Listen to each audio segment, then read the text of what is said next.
Halo ibu-ibu, ketemu lagi kita dengan Dr. Oka Darmawan, komunitas Rumah ASI Bali. Kemarin ada beberapa ibu yang bertanya, bagaimana cara memerah ASI ya? Nah, ini saya kirimkan beberapa penjelasan bagaimana memerah ASI seperti itu.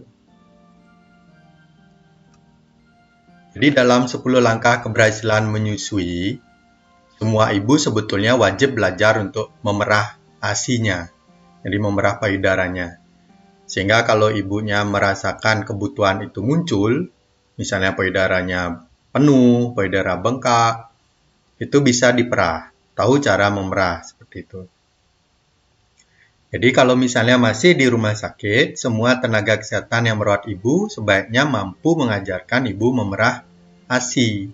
Atau misalnya tenaga kesehatan yang ibu undang datang ke rumah dalam bentuk home care, juga mengajarkan bagaimana ibu memerah ASI. Seperti itu. Jadi kalau misalnya tidak diajarkan, ibu wajib meminta diajarkan cara memerah payudara dengan tangan. Kalau dengan pompa, rasanya semua mudah melakukannya, tapi dengan tangan, seringkali ibu-ibu tidak bisa melakukan.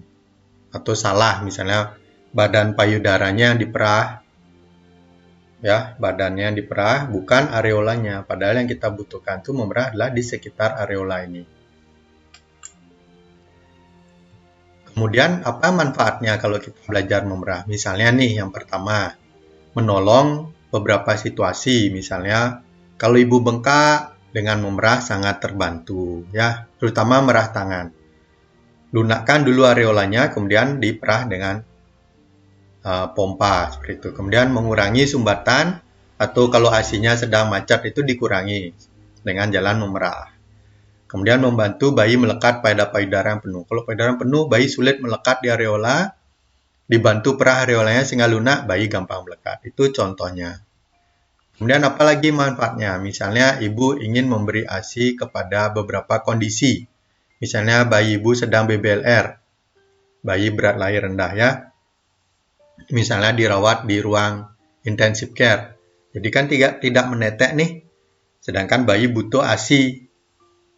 Ibu perah, kemudian dikirim atau berikan ke perawat untuk selanjutnya diberikan ke bayi. Atau misalnya bayinya sakit sehingga tidak memungkinkan menyusu, teler, dia lelah, diinfus. Nah itu kita perah berikan kepada bayi. Atau misalnya bayi mengalami kesulitan dalam koordinasi menyusu. Ini biasanya pada kondisi-kondisi tertentu bayinya sulit melakukan cengkeraman pada perlekatan. Nah itu kita bantu dengan memberikan ASI perah. Atau bayi sedang belajar menetek pada puting yang terbenam. Nah, ini seringkali ibu menganggap puting yang terbenam, puting datar, tidak bisa menetek. Padahal bayi bisa belajar menetek ke areola. Tidak selalu harus menetek puting. Kalau bayinya sudah terlanjur diberikan DOT, biasanya akan mudah untuk bingung dan sulit melekat di areola. Pada payudara dengan puting datar, terbenam, sulit bayinya. Kalau sudah terlanjur bayinya pakai DOT seperti itu. Maka penting sekali kita belajar memerah, kemudian bayi belajar menetek, lama-lama bayi bisa ya. Kemudian pada kondisi bayi menolak menyusu, misalnya pada kondisi relaktasi atau misalnya bayinya sedang kayak jengkel gitu ya, jengkel, jadi dia tidak mau netek. Nah, sementara bayi belajar menetek kembali ke ibu lewat skin to skin kontak, dipeluk, diajarkan menetek kembali. Proses relaktasi itu, nah bayi kita berikan ASI perah sehingga tidak dehidrasi. Nah, itu kondisi-kondisi manfaatnya. Kemudian berikutnya, mempertahankan pasokan ASI ketika ibu sakit. Misalnya ibunya sakit tipes atau demam berdarah, opname, misalnya bayi tidak ikut ke rumah sakit untuk menemani ibu, itu ibu perah sehingga ASI-nya tetap produksi. Kalau misalnya pada saat sakit berhenti memerah, biasanya setelah sembuh itu produksi sangat jauh berkurang. Kemudian pada ibu yang meninggalkan bayi untuk bekerja, misalnya ibu bekerja di suatu tempat, bayi tidak ikut bersama ibu, Nah, itu belajar memerah sangat penting. Nah, bisa juga bermanfaat untuk menjaga produksi ASI sehingga produksinya tetap lama gitu ya, sampai 1 tahun, sampai 2 tahun. Pada saat bayi sudah makan, misalnya bayi mulai jarang netek, kita merah sehingga produksi bisa bertahan cukup lama. Itu. Kemudian memerah ASI langsung ke mulut bayi. Ini misalnya pada proses kita belajar menetek, belajar relaksasi itu, kita kadang membantu bayi minum dengan diperah ke mulut bayinya langsung. Nah, kemudian memerah juga membantu mencegah puting dan areola kering dan lecet. Misalnya diperah, dioleskan sesering mungkin sehingga tetap lembut dan lunak ya. Jadi dibandingkan krim, lebih bagus menggunakan ASI, seperti itu, ASI perah.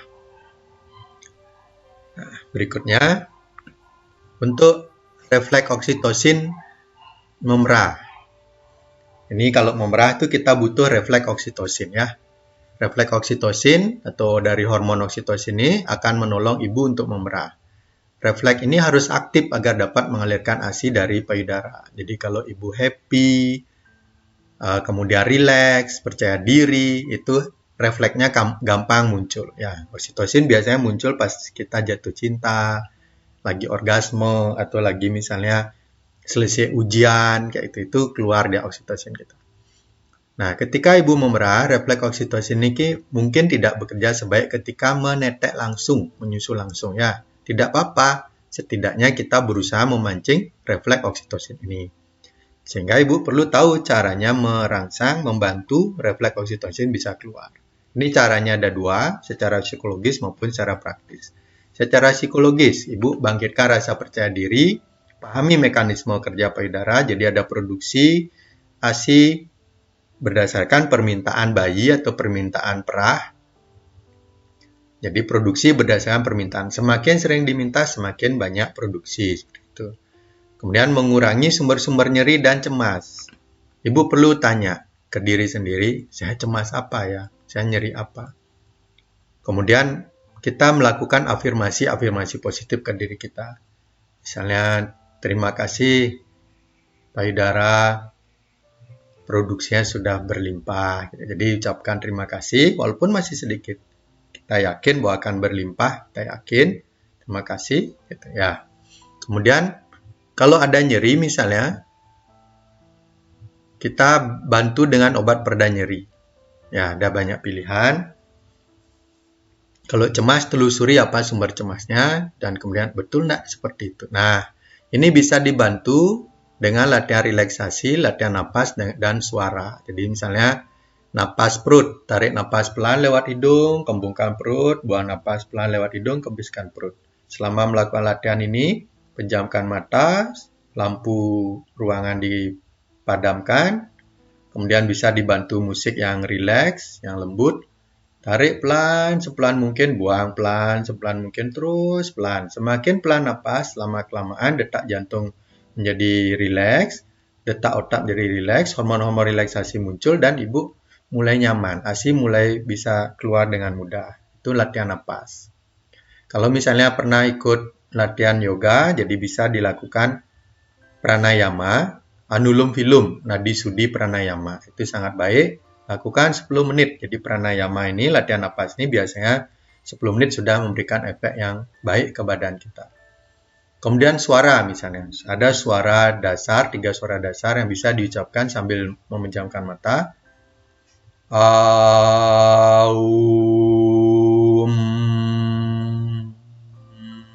Nya dipanjangkan.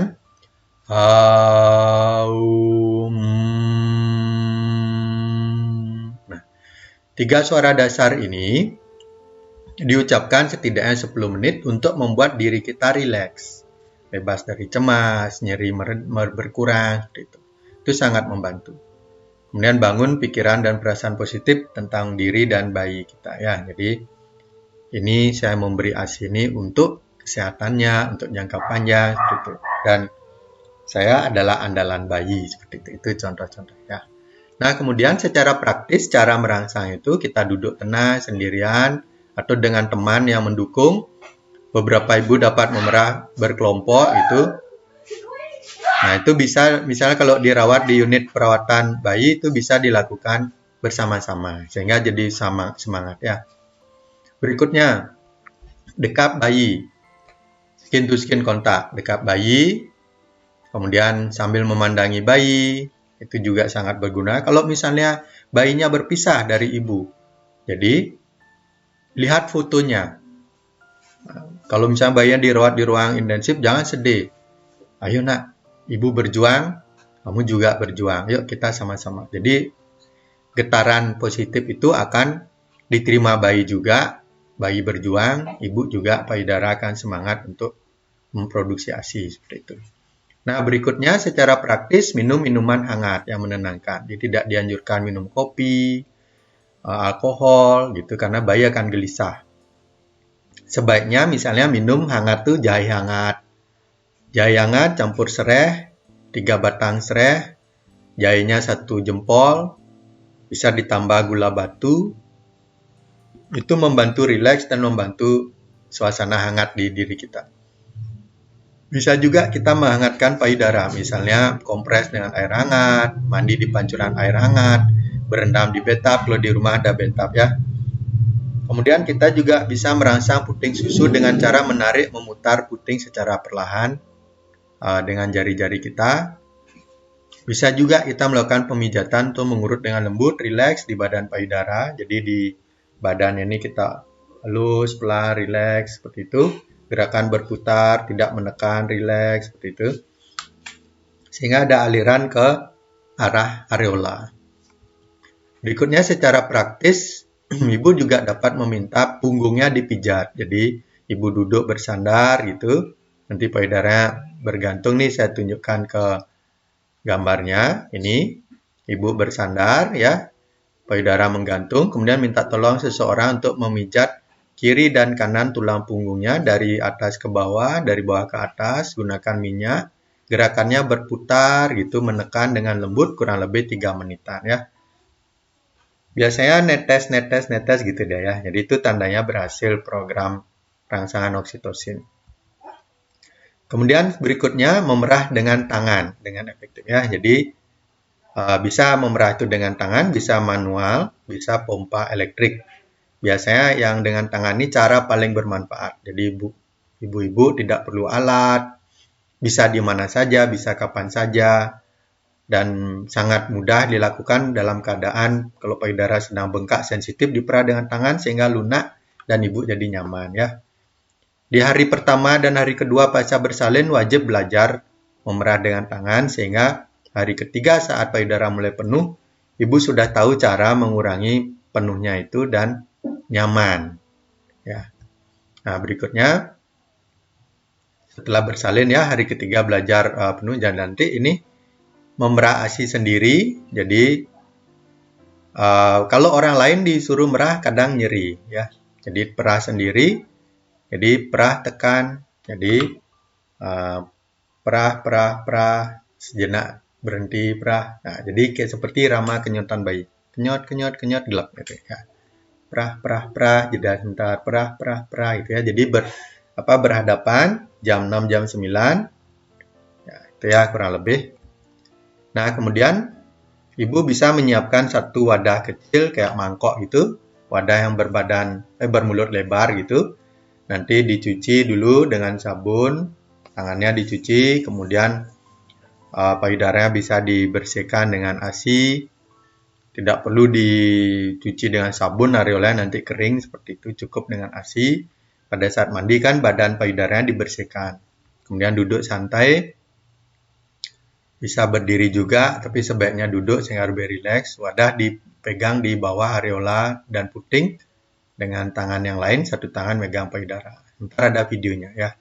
Kemudian ini ditempatkan di jari kita ditempatkan di puting areola di perbatasan antara areola dengan kulit ya, perbatasan areola dan kulit. Jari kita, jempol dan telunjuk dilepaskan. Kemudian ditekan ke arah dada. Dipertemukan, lepas, pertemukan, lepas, seperti itu berulang ya. Kalau ASI-nya belum keluar, ya coba posisikan ulang ibu jari sama telunjuknya ya, diatur-atur sampai mulai keluar. Nah, itulah kira-kira area yang wajib diperah seperti itu. Nah, kemudian kira-kira ini membutuhkan waktu 25 menit seperti itu. Kemudian pindah lagi. Nah, kira-kira kita satu payudara itu kita lakukan 20 menit sampai 30 menit. Jadi kalau efektif biasanya 20 menit sudah selesai. 10 menit kiri, 10 menit kanan, 20 menit atau sekaligus nanti 20 menit 2 payudara gitu misalnya. Jadi diatur sedemikian rupa sehingga nyaman. Kalau sudah mengalir pelan-pelan ASI-nya, silakan dihentikan pemerahannya. Nah, ini informasi tambahannya. Jadi jika merah kolostrum pada hari pertama atau 2 hari, tampung ASI dalam spide 2 mili atau 5 mili. Sehingga spide yang kecil itu bisa terisi penuh gitu. Jadi ibu semangat dan tidak terbuang jadinya. Kalau pakai wadah besar kadang terbuang. Nah, kemudian hindari hal berikut. Jadi kalau di putingnya diperah, hasilnya sulit mengalir ya. Jadi jangan merah puting. Kemudian jangan juga menekan-nekan jari di payudara karena tidak efektif, membuat nyeri payudara. Jadi area yang diperah adalah areola dan puting seperti itu. Nah, ini adalah contohnya videonya. Nah, ini silakan dilihat. Jadi ini adalah mangkok yang bermulut lebar. Jadi sudah dibersihkan mangkoknya ya. Jadi kemudian, nah itu kan diputing jadi tidak efektif. Jangan melakukan seperti itu. Nah, lihat petugasnya. Jadi cari di areola dengan kulit itu kira-kira. Jadi temukan area yang paling tepat. Jadi taruh ujung jempol dan ujung telunjuk, kemudian pertemukan. Puting adalah titik tengahnya. Nah, ini belum optimal, jadi dicari. Nah, sampai muncrat seperti itu berarti sudah pas ya. Seperti itu. Itu adalah proses pemerahan dengan jari, dengan tangan. Jadi ditampung, ini kita lakukan 10 menit atau sampai 15 menit sehingga lega payudara kita ya. Jadi kalau sudah alirannya melambat, boleh dihentikan. Jadi artinya sudah terlalu banyak sudah cukup banyak yang keluar. Tidak bisa kita mengosongkan betul-betul payudara seperti itu ya. Oke. Kita lanjut. Ini jenis pompa-pompa. Ini ada gambar pompa karet. Ini bukan pompa, ini pelega payudara ya. Jadi jangan salah memilih alat perah. Ini namanya pelega payudara. Jadi kalau mau dipakai itu kita tekan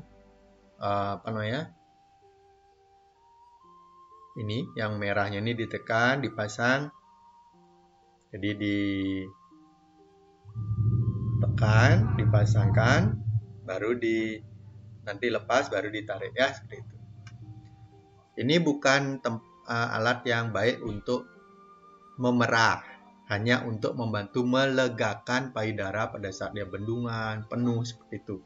Atau misalnya untuk membantu puting agar keluar, menarik puting seperti itu.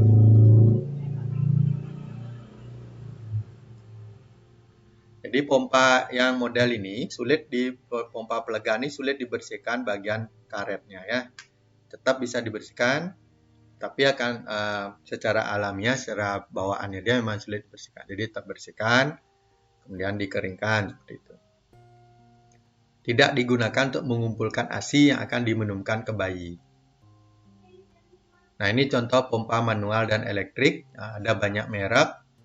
Cari yang paling nyaman dan enak untuk ibu ya. Nah, pompa elektrik ini bisa ada di rumah sakit, bisa juga beli sendiri, bisa menyewa seperti itu ya. Beberapa tempat sekarang menyediakan penyewaan seperti itu.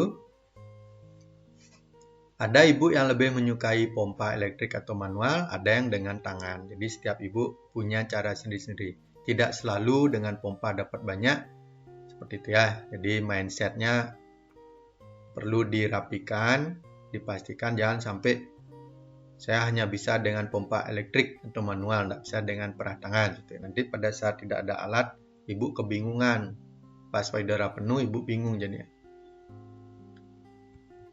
Nah, kemudian untuk pompa elektrik ini, lihat instruksi penggunaannya, bagian mana yang harus nanti dibersihkan dan disteril. Kemudian waspada bila digunakan berganti-ganti dengan ibu lain karena ada potensi penularan penyakit seperti itu ya. Jadi baiknya kalau dia di rumah sakit, petugas kesehatan merawat pompanya dengan baik. Kalau di rumah kan milik sendiri. Kalau di persewaan kita nyewa pompa, pastikan sebelum menggunakan kita sudah membersihkannya ya. Jadi saya sarankan pesan terakhir adalah senantiasa untuk belajar memerah dengan tangan. Karena penting sekali pada saat tidak ada listrik untuk pompa kita, ibu tidak bingung karena bendungan ASI ya. Oke, demikian informasi tentang memerah. Semoga bermanfaat. Sampai jumpa di sesi yang lain.